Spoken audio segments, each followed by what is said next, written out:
What's that? When we talk about the road? No.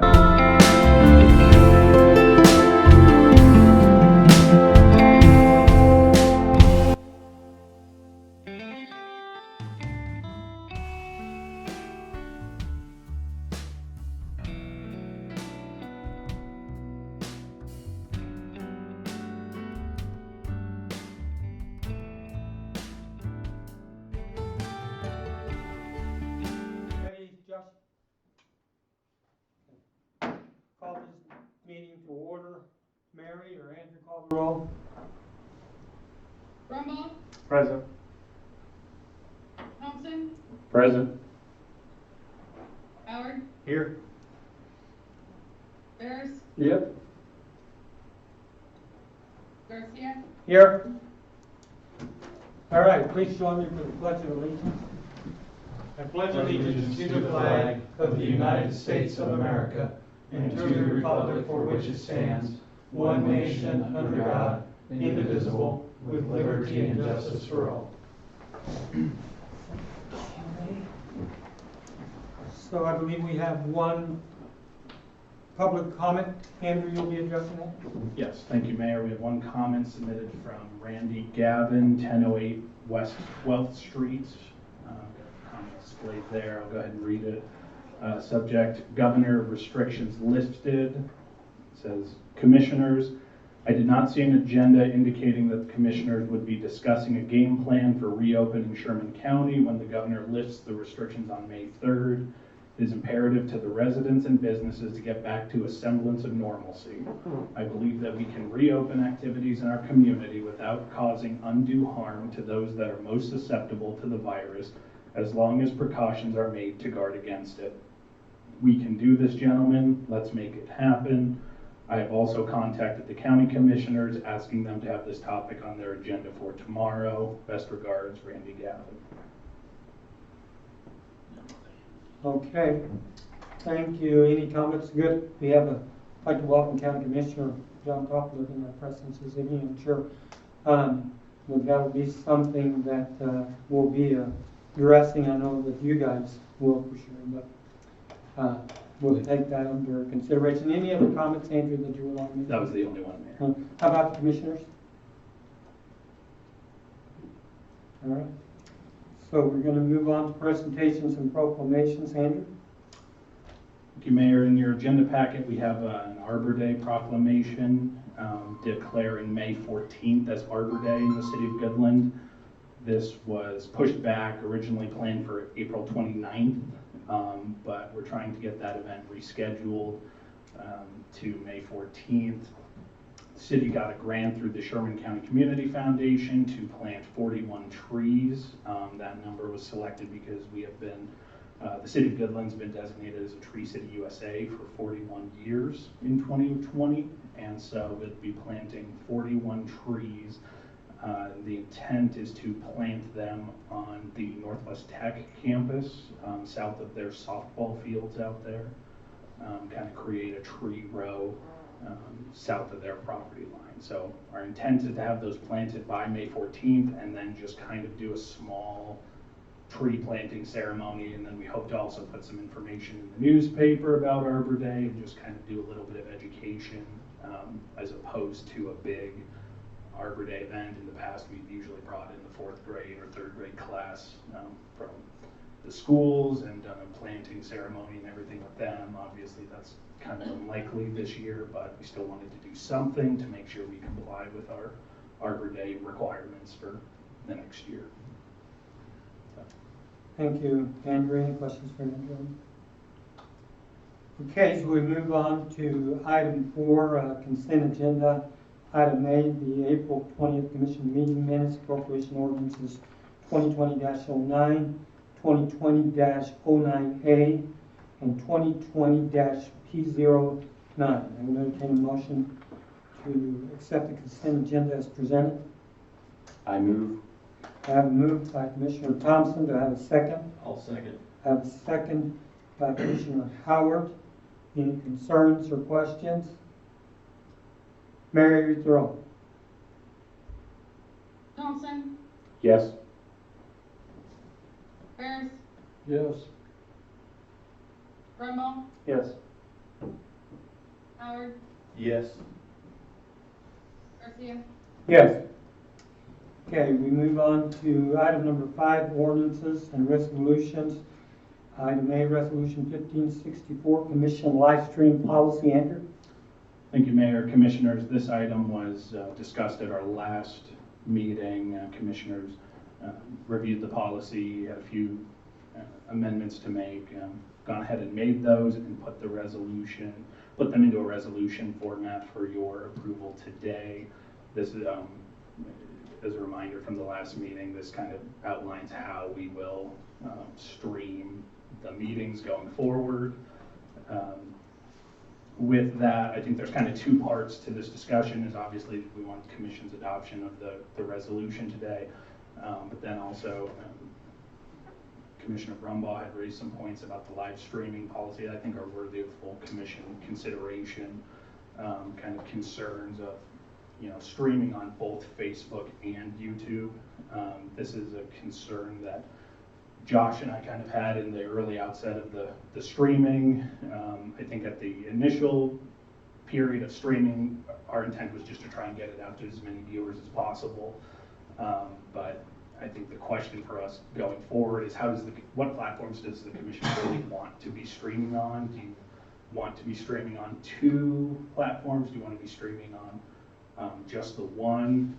Ultimately, Josh and I are probably recommending that we do away with the Facebook side of the streaming and just stream on YouTube. There's several reasons we can kind of discuss with that, but Facebook does not allow for a lot of user control, I guess is the best way to put it. Comments kind of come in free flow in the middle of the meeting, likes and things are popping up on the screen, and as a city, we don't really have a way to kind of control that or handle that from the content side of it. In addition, there's issues with, like we said, you can't turn off commenting, you can't turn off the likes and the reacts. You can't actually, once it's uploaded to Facebook, you can't re-download that video. It's kind of just stuck there. You can delete it, but you can't necessarily re-download it.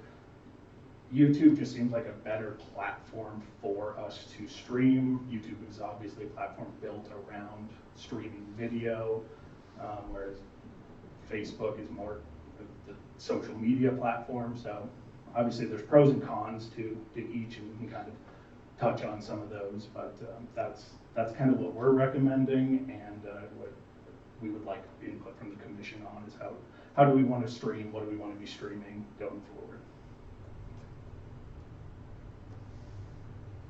Well, I've kind of read through the policy. I concur with your decision to go with the YouTube.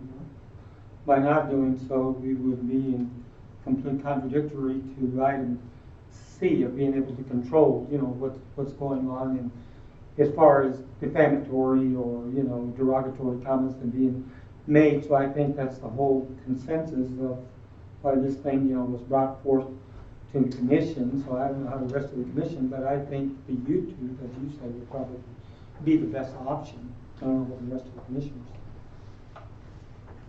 JD, you brought it up.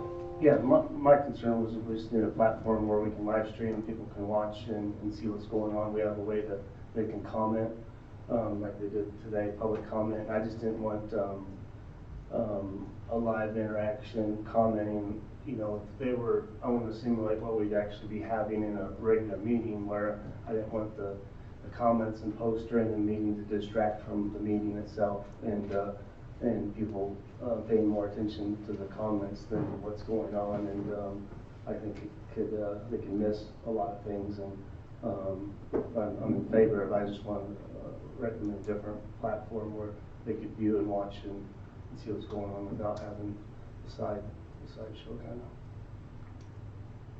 So you're saying the YouTube would probably be the best platform? Yeah, whatever. I'm not an IT guy. I left it up to those two. I said whatever link you can put a link on Facebook to have it go out to whatever platform. I just the commenting during the meeting was my concern.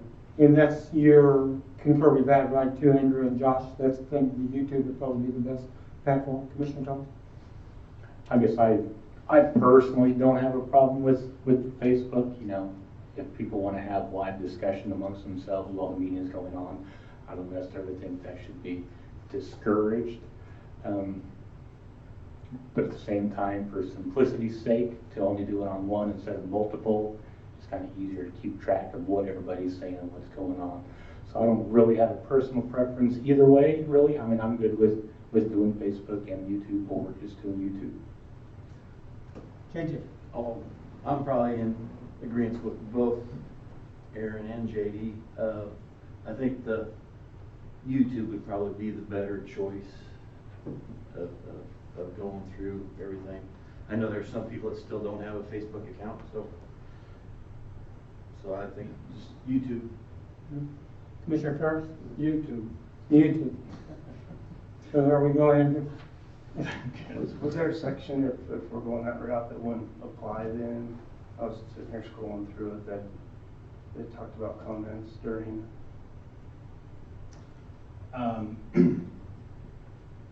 Yes, so. Item C is where I was looking at. Yes, so the comments posted to social media during the live broadcast will not be responded to by any City of Goodland Commission. That language is probably good to have in there either way, because you could theoretically turn on, I mean, because what we'll end up doing is just disabling the comment feature, but if we ever wanted to enable them or do that, then we'd have that. Very good. Well, and also on that point, once we have shared it on Facebook from YouTube, other people can then reshare it and then they can make comments on it. It is still our video, but that language will also help on that particular instance where we don't have to worry about, oh, but you didn't reply to me type of scenario. And that's why that language is in there like it is. Okay. So any other questions for Andrew? If not, I will entertain a motion on item A, resolution 1564, commission live stream policy. I'll move that we I have a approve it. motion by Commissioner Brombaugh. Do I have a second? I'll second. Have a second by Commissioner Ferris. Any questions or concerns? A little more discussion if I could on the, so section D and the C where is the part where it talks about being able to exclude parts that we, the city manager, the chair, deems inappropriate. I just want to make sure I feel like it's kind of a fine line. How do we determine what's inappropriate and what's not, and so we wouldn't be taking out things that shouldn't be taken out, or censorship. I mean, that's kind of it's kind of a fine line thing there we're walking. I don't know do we want to do it so that we actually remove things from, or when the meeting's over, look over it and a disclaimer needs to be put in at the beginning to let you know that at such and such a part, such and such happened, either there was vulgarity or something inappropriate or whatever is done that way. I worry a little bit about the ability to be able to go in there and remove parts of the video. So as far as removing things like that, since we're live streaming, technically, once it's been live streamed, somebody can go download it. Somebody can embed it in their site. So that type of censorship really isn't available. What we would have to do is take down the existing video, edit, and then re-upload. And at that point, we would have to use a completely different type of program, and we can put notations for this scene was edited for content A or content B, whatever the case may be. So I think that if you read the content under item B, it's specifically addressing correct inaccuracies, number one. And secondly, such discretion will only be given in exceptional circumstances where the content of debate is considered misleading, defamatory, potentially inappropriate to be published, which is exactly what Andrew's trying to accomplish, right? And so, one way that can be, rectified is when Andrew will probably be the one that will be evaluating these more than us, but he can certainly bring it to the commission and say, hey, but that's the only part that he's addressing, period. We're not, I don't think, that Andrew is going to take a motion that was passed and say, well, I don't want that, and I'm going to take it out. It's specifically addressing those points right there. Inaccuracies and misleading, defamatory, or potentially inappropriate, So those are the things that basically Andrew would be looking at. Right, Andrew? Correct. I think the hope, obviously from the staff perspective, is that this is something rarely done. We have no intention of being video editors the day after the meeting, trimming content and things like that. So yeah, it's definitely our intention that we are removing content that is potential to get the city in litigious or liable situations. And, okay, that's something that really can't, should be retained in the video if possible. But It's not taking the place of the minutes. no, So this it's is not just taking a- the place of the minutes. Minutes are your thing we're Are- approving, and that's the legal side document of it. Exactly, yeah, so, and that is a discussion that Josh and I had, which is, we don't want to be perceived as some sort of censorship entity. That's certainly not the intention of that language. So I think that's a valid concern and a point to bring up, is that we want it to be rare that we have to do something like that, but. YouTube's already doing that for us. Yeah, exactly. It's doing enough of that for us. Exactly, so. But yeah, that's also a good point by Josh, that kind of inherent to live streaming is that at least some of that content will be, it's not gonna matter, if you are putting something out there on the internet, like you say, the internet is forever. Someone will be downloading it instantly after it's out there, so. I think the intention is just damage control to some regard there, and just, I don't know if there's a right or wrong from a policy standpoint, but I can just say from an implementation and administrative standpoint, that's how we will go about it is. So if we would like to do something to where we report back, hey, we kind of trimmed out this or that because of X, Y, Z, we could definitely have that as maybe a backstop or some sort of record of edits that are made, so that it's not just into the ether. That would be good, I think, yeah. Anything else? That's it. All right, we have a vote on here, a motion by Brombaugh and seconded by Ferris. Mary, read the roll. Thompson, Yes. Howard, Yes. Ferris, Yes. Brumbaugh, Yes. Garcia, Yes. Okay, thank you. We move on to item 6, discussion.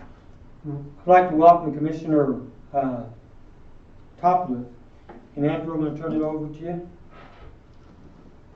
I would actually put it over to Commissioner Topliff for, I think we're going to talk about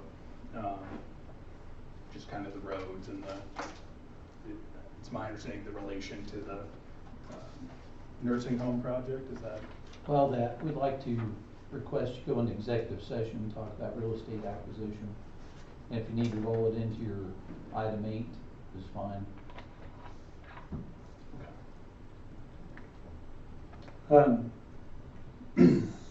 So, at this point, well, I guess we can make a motion to go into executive session with Topliff. Yes. All right. So I'm going to make a motion to recess into executive session under the authority of KSA 75-4319B6 for preliminary discussions relating to the possibility of acquisition of real property. I would like the 5 commissioners, city manager, and Commissioner Topliff to be present for a period of 10 minutes. 10 minutes. And so I have a motion on the floor. Do I have a second? I'll second. I have a second. All those in favor?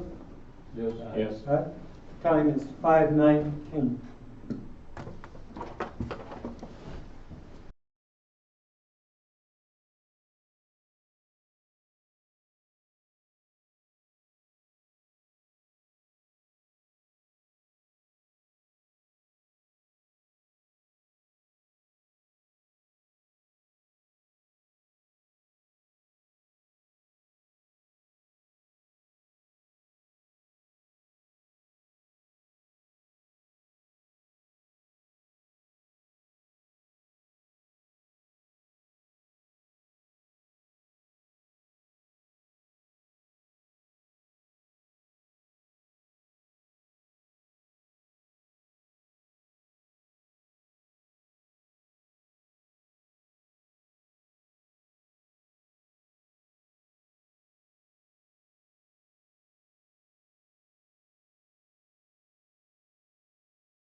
call this meeting back to order at 6:29. Oops, that's right. Call this meeting back to order at 6:29. Back into our regular meeting. Before we go on, one of the things that I was going to ask, John, we had talked a little bit about a meeting on the 12th with the county commission. Is that something that we can formulate on 7:30? I know that Aaron's will visit, a little bit, later about that, but you'd like to meet with the commissioners to discuss, other things? Sure. Okay. That's all that I have under that discussion. We move on to item 8, Pioneer Pond Drainage. Andrew? Thank you, Mayor. Commissioners, this item has come up, say, a handful of times in our commission meetings. The question of the pond at Pioneer Park and the pumping and the volume and the drainage flow to the east of town. Unfortunately, those conversations come up when Andrew's not around, so I asked him to be here and to put this on the agenda so that we can kind of have a discussion about that item. I think he has some display items, so Yes. we can go ahead. He's going to lead us through this discussion now. All right. Is your microphone on? Does. Oh, if it is or not. Doesn't sound Is it just an on switch? There we go. Sounds like it's on. All right. Good evening, Mayor, Commissioners. Looks like we'll just be working off of this one for this evening. So yeah, Andrew had approached me just because there had been, like he said, multiple questions coming up about Pioneer Park, pond, the drainage there, post-construction, also pre-construction. That's what I'll be going over this evening. So if you guys have any questions at any point, please stop me and I can answer those. So I'd gone over, it was a couple months back, discussing Pioneer Park Pond, and kind of where the drainage came from. And I'm going to zoom out here just to show you that this pond actually receives drainage starting down here by I-70, rolling through the ditches, catching all of this area north of Highway 24, this area down in here, eventually making its way into the pond. At that point, once the pond reaches a certain level, there's actually a pump down here that kicks on. That pump is actually located right here. There's a really deep wet well, if you're ever out there looking. That pump then discharges water right over here behind, I believe that's the gun shop. Discharges right here to an outlet structure, a 6-inch diameter outlet structure, and then actually flows through a ditch, following my cursor, and then running north to the 19th Street right away. After that, then that water meets up with other storm water from the area south of the tracks, flows down the 19th Street right-of-way or ditch, and hits Eustis here. After it hits Eustis, it goes through a pipe, making its way to the end of Eustis to the ditch there at the railroad. And then from there, I'll get into a little bit more on kind of some lower lying areas down here through this ditch, and then also following some elevations on out to the county road. So, sorry about that. So are there any questions about kind of post-construction here? And it's all 6-inch pipe flowing through there? Just from the pump to right here, right behind the gun shop, that is 6-inch. I believe, looking at the drawings, it comes across this way and then turns in a 90 coming up and then exit the pipe there. And then this ditch was actually reshaped with the project. A drainage easement was acquired for this to allow for that water to flow that way. So if there's no other questions, then I'm going to jump back in time here. 1991 is the closest they come to 98, actually, before this project was surveyed and then constructed in 99 or 2000, I believe. So this is the old Y. You guys all knew it. I was very young when this was still in service, so. So anyways, kind of the same principle. There's a drainage pipe here underneath Highway 24. Drainage came from the same area, even up in this area, and all this drainage made its way through the big Y, or this large triangle piece. And during heavier rainfall events, which I can't actually say how heavy those rainfall events would have been, water began to run over the road.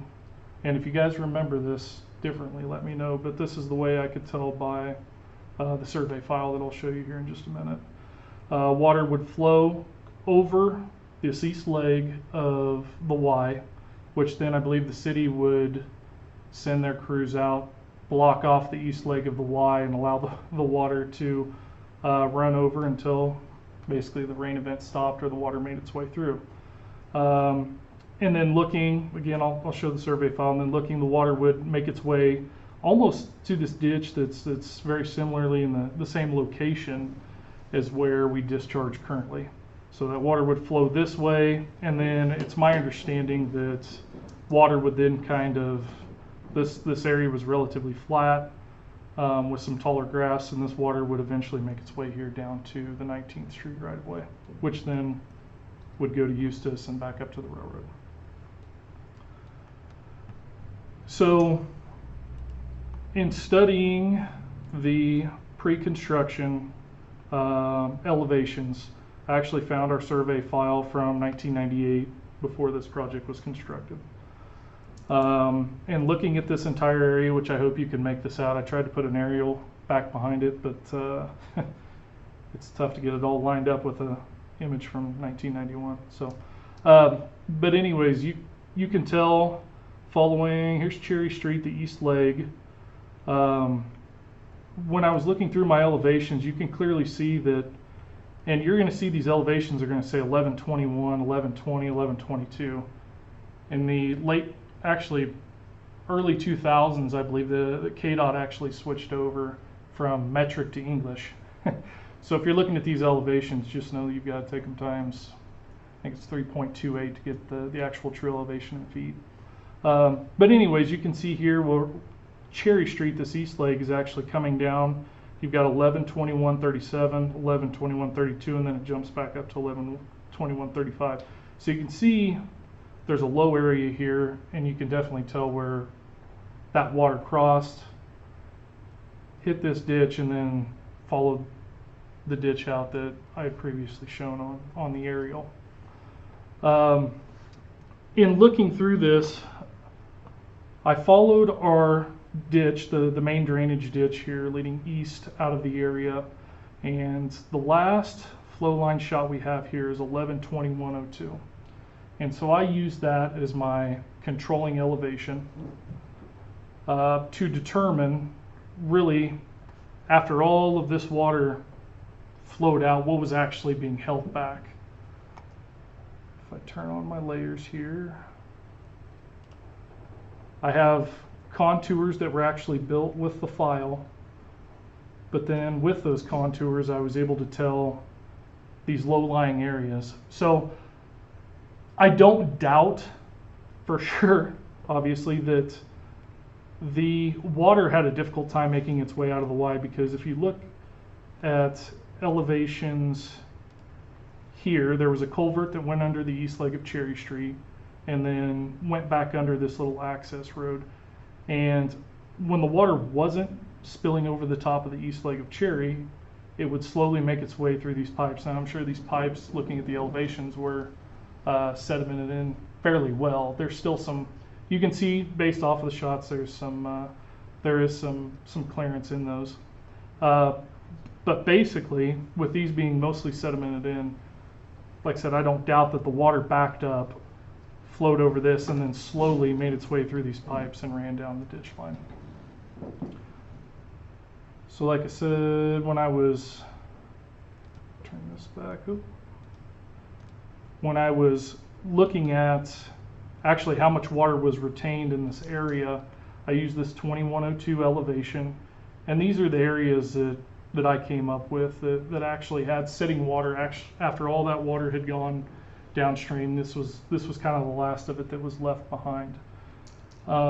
In calculating this area here, this ditch set mostly full, and then this little area up here,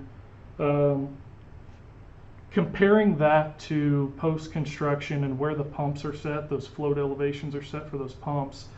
The float elevations actually have the water level set to where it's about 1,700 cubic feet higher than the locations that I have here for the total volumes. So one thing that was interesting, and I overviewed this entire area since we did have a survey file that shoots elevations. This here is actually the county road where my cursor's at. So we had actually had survey shots from the county road back to Eustis and back down 19th Street. One thing that was kind of interesting, and I know that we talked about maybe some low-lying areas. I'd like you to look at this elevation 1760, which is really the furthest west shot that we have. And if you follow it, we get this 1719 dropping down to 16, 1610, starting to come back up 1685. We get to 1785. And then as I follow the elevations they're flat, but they do continue to flow down. This is the south side of the railroad ditch. So for the most part, these continue to fall. I'm just going to zoom out so we don't have to look at all these. And we hit the county road. Now, once the water hits the county road, it really doesn't have anywhere to go. In looking at, based off of experience from last year's rain, if you guys had seen Simplot's property, when it rains, that water physically has nowhere to go. There's no tube underneath the county road. The county road almost acts kind of like a bridge, and kind of blocks the water flow there. But then again, that water has no way to make its way from the south side of the tracks to the north side of the tracks. If I go back here, I talked about this low-lying area from this 1760 all the way over to this 1785. One thing that's interesting, this area here, so this is Eustis. If you look back, this is the FEMA floodplain map that was developed. I think it was initially identified, I think that says 1974, and it was actually effective in 1981. It shows almost that exact cross area, linear area there as a flood zone. So in looking at all of this and the amount of water that was retained in the Y area previously, like I said, I gave you guys the numbers of 1,700 cubic feet difference. So we're not holding less water within the constructed ponds than was being held back previously. One thing actually that I'm not taking into account, and it is hard to quantify, you see these areas here, there's a lower lying area here, and then right here up against the low leg. Again, I'll go back to last year. Our dog park, Topside Trail Dog Park, was kind of underwater. So that kind of captured some of that, but I didn't have enough survey file data to be able to quantify and give you those numbers. So with that, those pumps, I don't believe they're releasing water really any faster than once the initial surge. They're for sure releasing a lot less water than the initial surge when it used to go through the Y. But I do think it's fairly similar to after that water had receded and it wasn't spilling over the east leg, and it was going through the tubes. I think that discharge is fairly similar. So. Excuse me for interrupting. So those pump automatically activate once the water hits a certain height and starts Yes, sir. channeling back? So I'm going to zoom in here for you. So right here is an inlet tube that actually runs over here to what we call a wet well. And that tube actually spills into the wet well, which holds the floats that power the pump or the pumps. And then yeah, once that water raises to a certain level, it kicks them on, and then as it recedes or as that pump catches up, it then kicks those pumps off by dropping below a certain level. So in looking at it and talking to city staff, that when those kick off, they're holding anywhere from 1.5 feet to 2 feet of water still down here in the basin, which would be the reasoning for all the dead soil there, or all the dead grass. So I guess with that, do any of the commissioners, mayor, do you guys have any questions?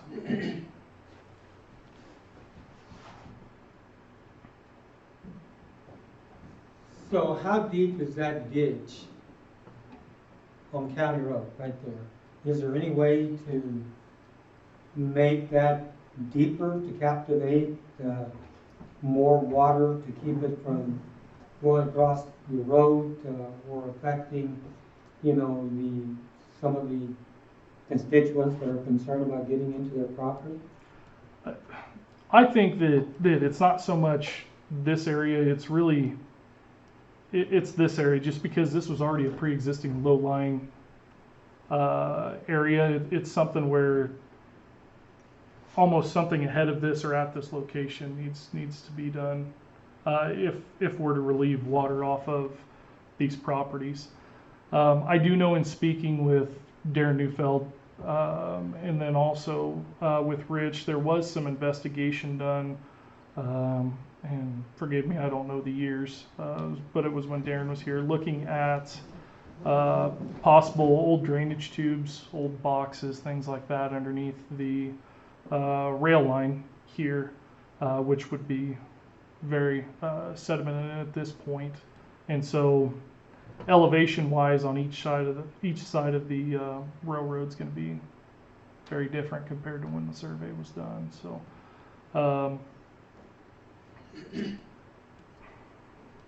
there's probably a million different things that could be looked at to help relieve the situation if it is a concern.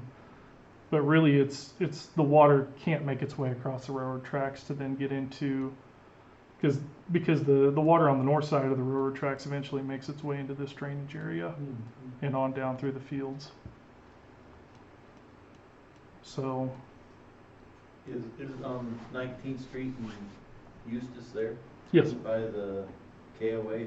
I know the water will come down there and it'll run over Eustis Street into KOA. Okay. Is there anything we can do with that? I do know that, and it's around a couple of agricultural fields, but it's just Because I know we have a maintenance item, yeah, that Right, would continually because have to happen with that The property owner pipe. there he complained about the water coming into his field and almost flooding out his field. And now I know that it runs into KOA.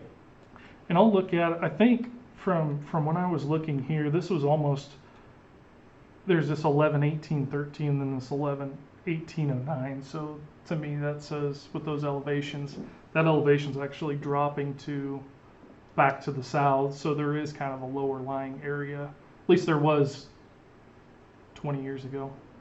So, but yeah, it's maintenance of the pipe to help that pipe out, allow the water to pass underneath.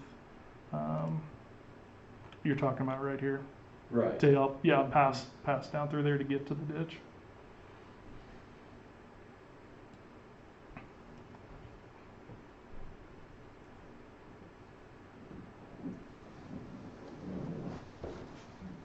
So I think what, Mayor, Commissioners, I think what Andrew's showing here with the elevations is that the drainage,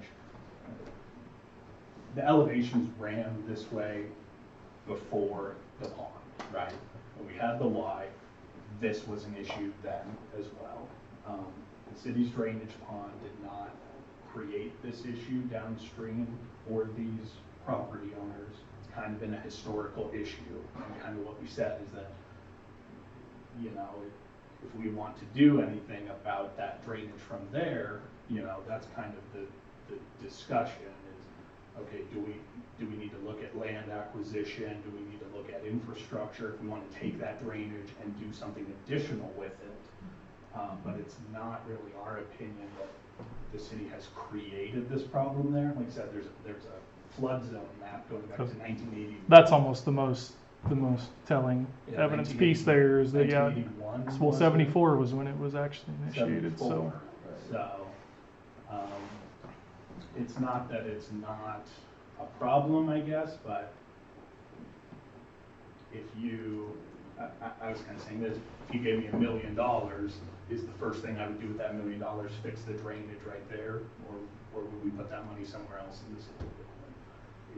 Is this kind of the number one thing? Because again, there's cost with infrastructure, there's cost with land acquisition, there's cost with drainage. So I think we're looking for guidance on how to go about this issue next, but I guess in our opinion, it's not something that's imminently fixable without investing some serious money into. And so I guess we need some direction as a commission. Is this where we want to put funds and resources looking at, or we just kind of accept that this is not ideal drainage, but also we live in kind of a less than, we don't live in a rainforest where we get these kind of, you know, last year we had a number of rains, a wetter summer than usual, but for the most part, we deal with maybe rainfalls that make this area an issue a handful of times out of the year, you know, so.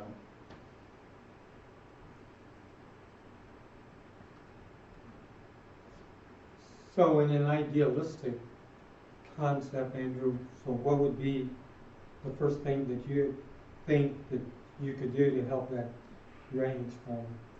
Like I said, there's probably 100 different things we could look at, and it would take almost, I say 100, well, obviously I'm exaggerating, but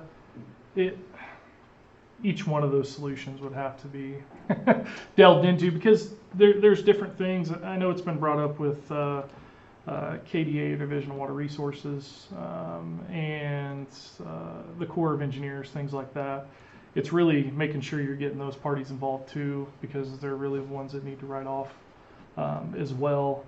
To say off the top of my head really what, if I had an idea what it would be, I couldn't give you a definitive answer at this moment. Andrew, didn't we feel like a potentially pretty good solution would be to get that water north of the railroad tracks? That Yes. would address a lot of these issues. Right. But the likelihood that we are able to get a punch through the railroad tracks is also probably our least likely scenario. So That's not I getting think to. that's the tough part. And I know John had mentioned it. You know, once you create this, what are you creating on then downstream? Right. Last meeting, and it's almost like I don't know. You know, looking at this with this drainage way, be able to handle all that excess water up here where the north side of the tracks is going. Probably not. If you would have to push it all the way up here to 8th Street, there's the possibility of having to do extensive ditch work to be able to have the capacity for those flows without then damaging into fields or things of that sort. So.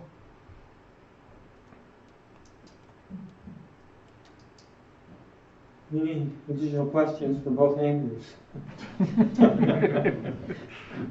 Double A's. That's what it said. Start a morning show, Andrew. There you go.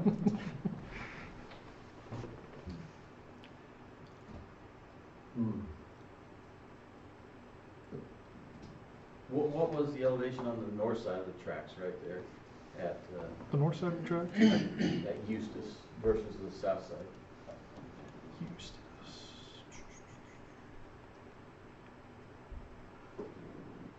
Well, see here you've got 11/19/07, you got 11/17/19. Now granted these are metric, but we're just gonna say, well, it's gonna be 6 feet, 6 to 7 foot difference.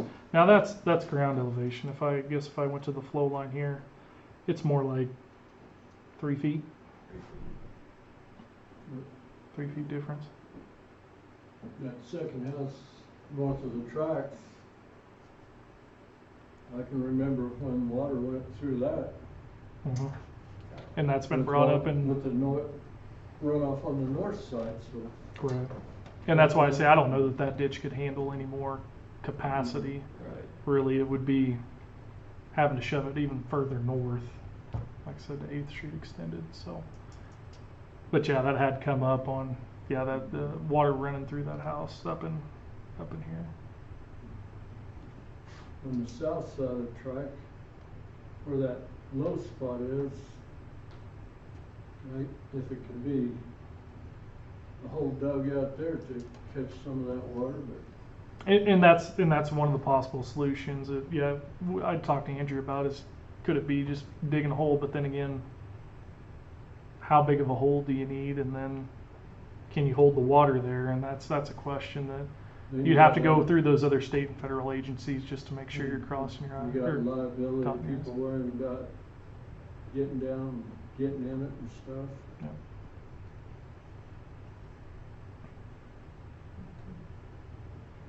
So any other thoughts?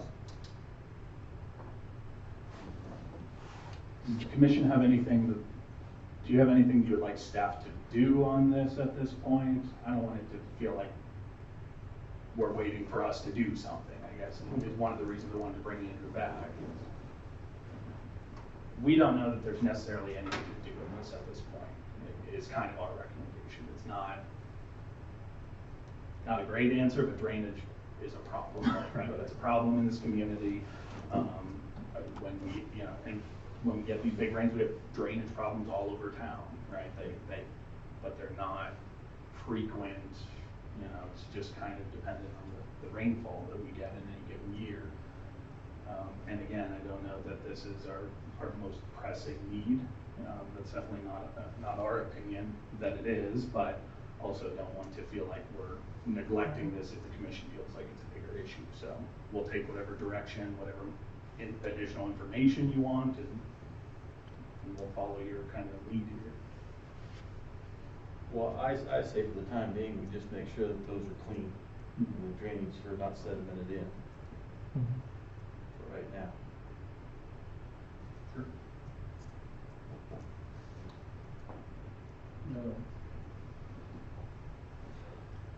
Might have to pick the landowners' brains, what they think about it. Yeah, we'll talk to, if you want to refer any of them to me or anything like that, I'd happily have a conversation with them. Okay. And I was interested, I had asked Rich and city staff about if those pumps had hour clocks or meters on them, just to see really what the amount of water was this last year that went through there, just to really see how much excess those things were running, because I feel like that pond was filled, well, for sure most of the fall and early spring, so there was a lot of water, and yeah, it was nowhere for it to go, unfortunately. So. Okay. Any other questions? JD? No. Aaron? Nope. JJ, Gary? At times, that pond, it looked like they could have waited longer and let more water get in the pond before they started pumping it when there's problems downstream. One thing you don't see is that wet well actually goes down 5 feet further than that inlet. And so it actually fills that wet well up with water before the pump kicks on. That's something that we can look at, but then I'll go back to a couple of months ago when we were discussing on whether or not we could actually have that as a functioning recreational pond. And you fill that up too much, what are you doing to the people on the back end or the upstream side? Because then you're going to have to make up for that, you need to have bigger pumps to service. Well, then if you have the bigger pumps to service, what are you doing to the constituents that you're pushing this water out on faster? So it's a balancing. it is, yes.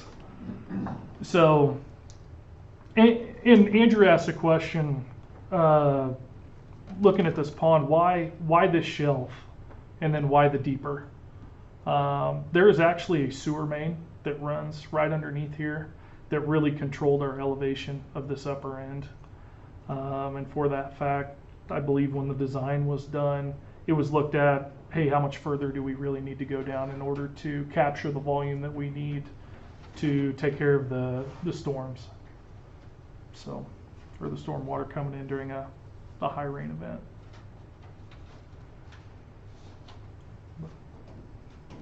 Okay, everybody at peace with this?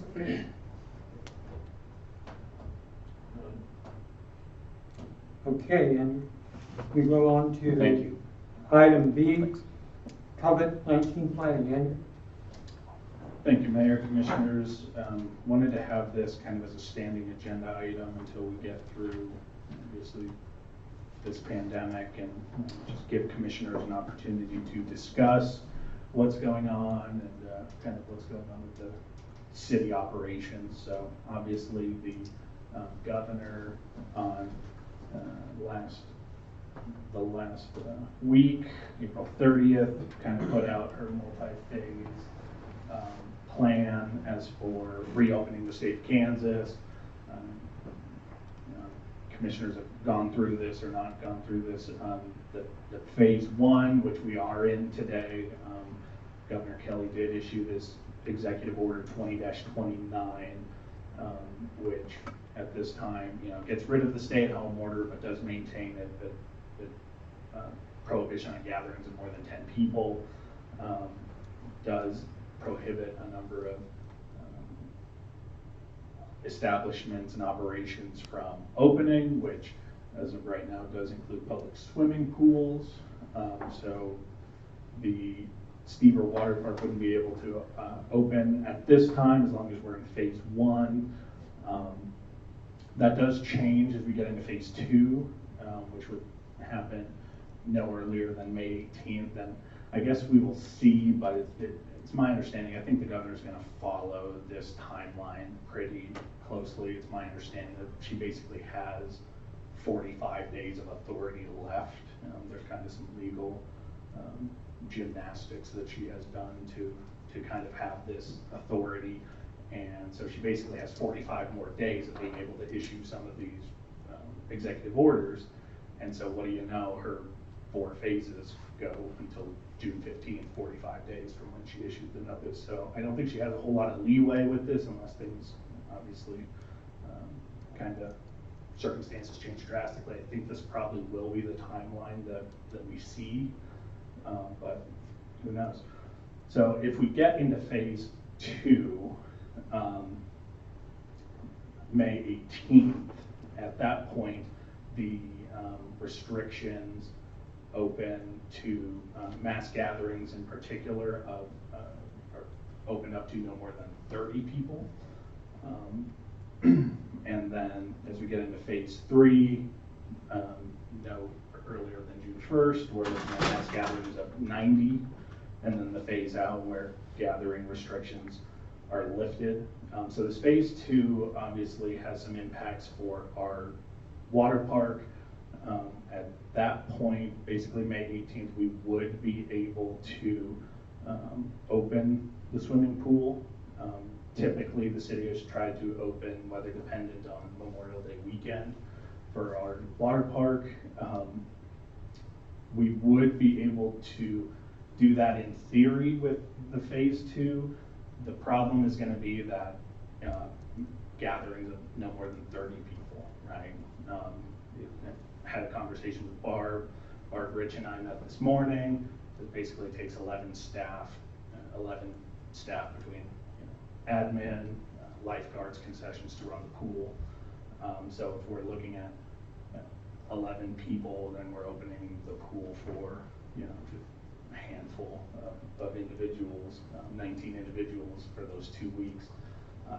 It's our recommendation at this time that we basically plan to open the pool in this phase 3 starting June 1st. It would just be 2 weeks later, and then we would have the mass gatherings of no more than 90 individuals. So at that point, that seems more logical for us to be able to staff, monitor, and make sense of opening the pool at that time. So that's kind of the timeline we're working at this point. And we're looking at some different options that hopefully we can kind of detail out in these next couple of days. As far as, we also don't want it to be, the pool can open, because she said on a medium day, the pool will have anywhere from 60 to 7 people. On a busy day, we are pushing 90 people in that pool, exceeding that amount. So we also don't want there to be a big rush on the opening of the pool and the first 90 people get in there and then nobody else can use the pool for the day. So we're kind of looking at having some different sessions where we're open during that time to make sure that everybody in these couple of weeks is able to access the pool. But we're still intending to open June 1st, and then obviously as we get to this phase out, we'll just go back to kind of normal operations and being able to handle the pool there. I guess that was the first thing I wanted to do. Maybe if we just take it item by item, commissioners have any input or any feedback on kind of what the plan is for the pool there. I just don't see how we could I don't see how we could operate the pool with this coming down from the governor before June 1st. I think that's what we felt. Yeah, I mean, the other thing that I think, I mean, could maybe do, you know, like the swimming lessons and stuff, could be done at that period of time, but no longer than that period of time is. I don't know if it would be worth it to open it just to do the swimming lessons and private lessons and stuff. Because you don't feel like you're really gaining much between those 2 weeks between then and June 1st. And, half the time, during that time period, it's too cold to keep the pool open anyway. Right. So, yeah, I think that sounds good. I think your timeline looks good to me. I mean, it really does. Okay. In addition to that, so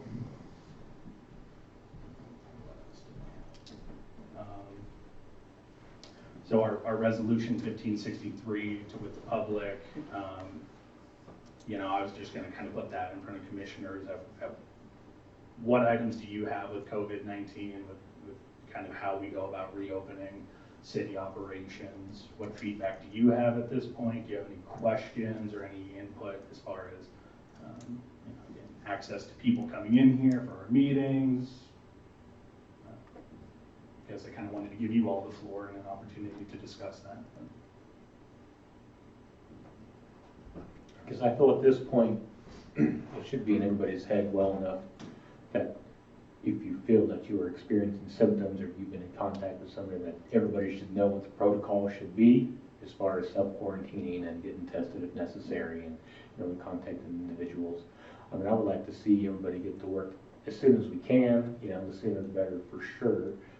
As far as meetings go, I mean, even if we just, you know, moved out most of the chairs and set the chairs so many places apart, and, you know, if you can fill up to whatever the space is that we have, and then be able to shut the doors after that if necessary. I mean, there's usually not a ton of people in here during the meeting, so I wouldn't think that would be too big of a deal, but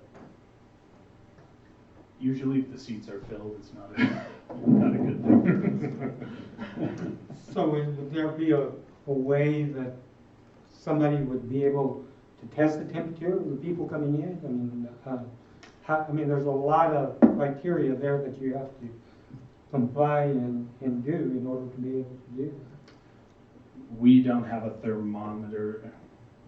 That might be a hospital question. I don't think we have a thermometer that could, or a heat checker, but we could look into that. I think as long as we're, I mean, I'm more restricting more what the governor's already doing there, but as long as we're compliant with that, we don't have to do anything extra special, I don't think. Yeah.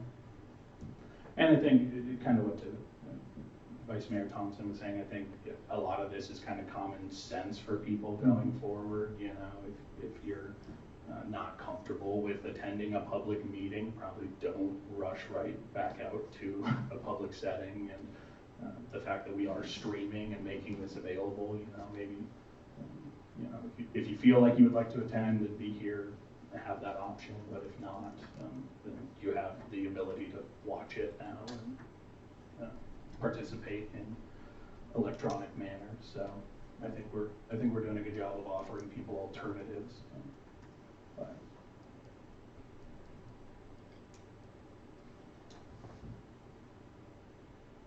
Any other concerns or questions? Might be a good discussion to have with the county commission, since they've got quite a bit of jurisdiction to where that is concerned. You know, they would probably play a factor in. Okay. Are we clear on this COVID-19 planning? I think. Thank you, Andrew. Thank you, you've got a good thing there.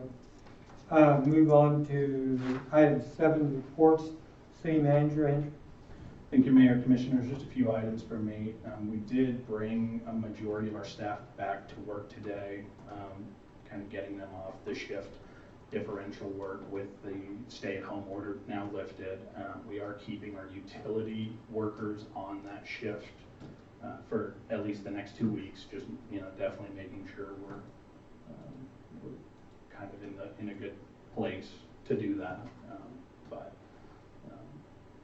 the next date, then we are looking at kind of May 18th and looking at what that will mean for the city as far as reopening the city office, restoring different services. It's just going to be kind of what these next couple weeks hold as far as how we respond on an administrative level. But I can assure you we're looking at it every day and trying to make the safe decision, but also try and make sure that we're there for our community and providing the services that we need to be providing.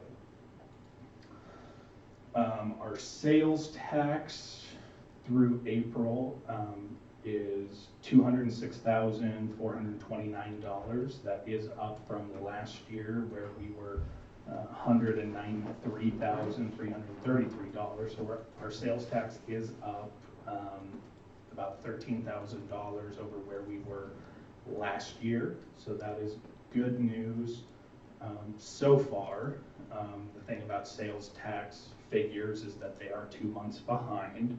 So the sales tax figures we're seeing, our April disbursement was actually what was purchased in February, right? So then in May we'll get what was purchased in March, and I think that will kind of be indicative of, I think that's kind of when a lot of these runs on Walmart and things happened was in the month of March. So we'll kind of see, I think we still could potentially have a good sales tax month with that, but we'll obviously see what happens and then what happens the months after that. So far, actually, the sales tax, the biggest driver was an increase in the month of February. So we had 61,277 over 2019's 51,686. We had a $10,000 bigger February than we did the year before. And so, again, February working back 2 months prior, that's December, that's holiday shopping. So I don't know what exactly happened right in Goodland in December, but that's definitely a good thing for our sales tax.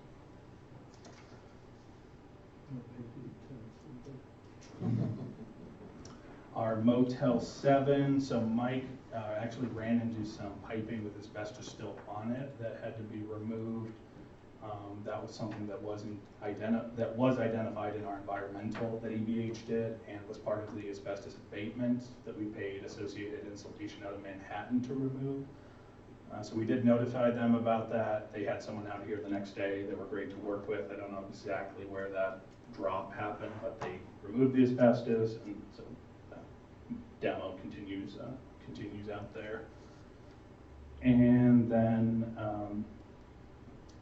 street projects, so they did another pour on 15th Street today. That project's coming along really nicely. I think we're pretty tickled with the job that they've done, as they have all over town done a really good job on our street project. They're still going to be over on 15th Street for the next couple of weeks doing more pours and getting that straightened out over there. Our past due utility accounts, I just wanted to kind of keep giving you information on how this is impacting our utilities. We have 48 non-pays right now on our utility accounts, past due accounts, I suppose.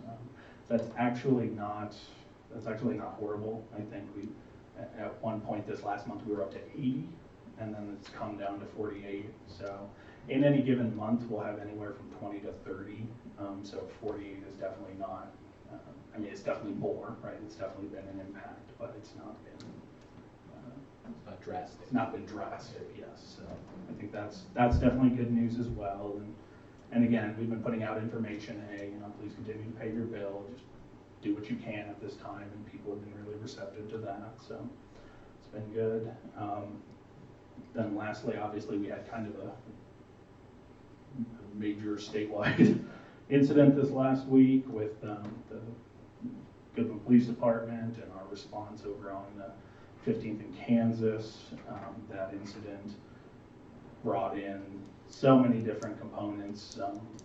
KHP's Rapid Response Unit responded, Sherman County Sheriff's Office, we had the fire departments out there, we had the electric guys going out cutting power, we had street department guys getting called out putting up street barricades. So our police department really responded fantastically. I think we all worked together very well, and obviously that situation resolved, I think, about as well as it could considering the circumstances. But obviously there's a lot of praise to go around for how that situation turned out. But I think that's definitely something commendable, that the way that resolved in this community. So that concludes my report. Would stand for any questions from commissioners at this time. Any questions for Andrew? Okay, thank you, Andrew. We move on to City Commissioners report. JD? I don't have anything. Aaron? Nothing. JJ? I don't have anything either. Gary? Well, I guess, oh, yeah. That pile of dirt over there at the water treatment plant, why don't you get rid of that thing? It's blocking my view. Because we're in the mountains of Goodland here. We're in mountain time out here. Well, that's bigger than Mount Sunflower. Maybe I'll give Yager some of it to put in that damn hole at the motel he's tearing down. Is that all, Gary? Yeah. Thank you. I have nothing under the mayor's report. I'd like to appreciate everybody that's done what they've done to control the COVID-19 spreading here. I do have one question in regards to, so the people who have contracted the COVID-19, so how do we monitor them through the quarantine process to ensure that they're not spreading their contact and exposing more people? I mean, is that a county question, or is it something that the city can address? Or? So that is handled by the Sherman County Health Department. Jennifer Cure there, and obviously the rest of the county staff that they have. When they become aware of a case, they basically backtrack and help identify any contacts that this individual has. They then kind of monitor those contacts for additional cases. Those individuals are advised to quarantine. Usually most people do quarantine, but if the county so needed to, they could direct, with force of law, issue a quarantine order and order people to quarantine. But yeah, that's basically handled at the county level. They again make all those phone calls. So typically, if someone has been in contact with someone, they know about it because they're getting contacted by the health department. So that's not something that we directly have involvement in. Obviously, the health department has been working with us pretty closely over these last few months. We have had staff help when they needed help, being able to contact people and reach out and try and get a hold. We have had our staff help do that. So the county is the contact, but we kind of have a peripheral role in trying to trace down those contacts sometimes. Yeah, I do appreciate everything that the Sherman County Health Department is doing. Scare's been doing a good job. I appreciate that little article on the front page every week that says if there's any questions concerning the COVID-19, she's got telephone numbers listed in there, so contact. So we really appreciate what they've done and working with the city. So at this particular time, I'd like to make a motion to recess into executive session under the authority of KSA 75-4319B6 for preliminary discussions relating to the acquisition of real property. And we will do our first one for 15 minutes. I'd like the city commission and Andrew to be in. So I have the motion on the floor. So we'll have a second. All those in favor say aye. Aye. Time is 6:20.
Call this meeting back to order at 6:35.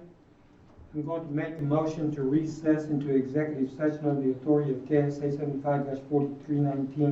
75-4319B1 for personnel matters of non-elected personnel. I would include City Commission and Andrew for a period of 20 minutes. Have a motion? Second. Have a second? All those in favor say aye. Aye. Aye.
this meeting back to order at 6:50, call this meeting back to order at 6:56, and I will entertain a motion to adjourn.